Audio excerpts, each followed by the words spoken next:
Stop ខ្ញុំថតទាំងអស់គ្នា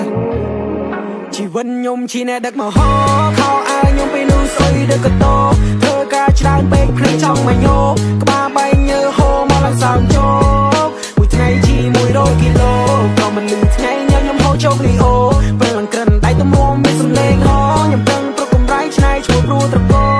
ល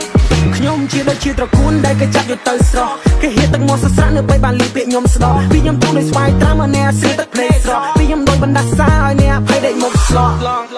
ក្លិនខ្ញុំឈ្ងុយដូចគេចំហុយកៅឡាអាភ្លៀងណាចង់ប្រថុយខ្ញុំផ្ទះថ្មីអានឹងបាចាប់ចិត្តតែជាចំណិតឲ្យពូហើយដូចជាផ្លែមកកាឲ្យតែស្អីឲ្យកុំពេអាចឈរស្គប់ដោយរកចម្លាក់5ឆ្នាំនៅក្នុងចម្រៀងប្រើ calling word play យកផាញ់ឆ្លាញ់ជាមកបង្ហាញប្រើបេដងជាមកសរសេររៀបពីចេញពីកំណិនបាញ់ឆិតចេញជាសំឡេងធ្វើចេញពីអាត្មាស្រវាដែលទៅទេពីបញ្ញមានជាលវិញនៃញោមគេដាក់សៅចាប់ពីយកមកបាញ់ជ្រៀតពោតតន់វានៅក្តៅបដៅទៅនៅភ្លេងកម៉ាក្មេងនៅវាខ្លៅខ្ញុំចាប់ពូរឿងរ៉ាវជីវិតសំដីខ្ញុំមកដូចពូថៅសំដីខ្ញុំមកដូចពូថៅសំដីខ្ញុំមកដូចពូថៅ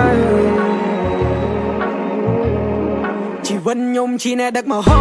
ខោអាវខ្ញុំពេលនោះស្អុយដឹកកតោធ្វើការច្រើនពេកភ្លេចចង់មកញោក្បាលបែកញើហូរមកឡើងសើមជោ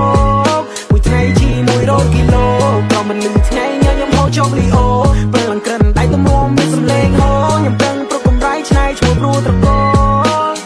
លលយតាំងពីវគ្គ1ធ្លីមកដល់វគ្គ4គូសិតទៅដល់វគ្គ3ខ្ញុំព្រោះរលំដូចក៏មួនមាន style ឆ្វេងស្ដាំដូចប្រើលើពេលរត់ពួនចង់តាមមិនតាន់ទេខ្ញុំមកនៅរត់តែចុកកពួន real rap no cap មិនពាក់មកដូចពួននោះស្រួចបានតែចង្គង់គ្នាមកវងមិនហ៊ានព្រូការពិតបានលាតដាំងអំពីសណ្ដានរបស់មនុស្សនៅពេលដែលខ្ញុំនិយាយការពិតអំពីប្រវត្តិវត្តទៅជួប rap cap ខ្ញុំមិនចេះទេចេះតែ real talk ចាប់អាណាដែលប៉ិនប្រូវាយក៏មកឲ្យប៉ិនក៏ឲ្យរត់ទៅអញ rap សំបីសម្បកក៏ឲ្យមិនហ៊ានសក់សំបីសម្បកក៏ឲ្យមិនហ៊ានសក់ក៏នៅក្នុងសង្គមមួយដែលមិនណានិយាយលេងរឿងដែលខ្ញុំនិយាយចាទុកពីរឿងព្រេងមិនណយគេបង្វិលក្បាលទុំខ្ញុំដូចកូនក្មេងខ្សែជីវិតដែលខ្ញុំជួបពីនេះខ្ញុំត្រូវតែ change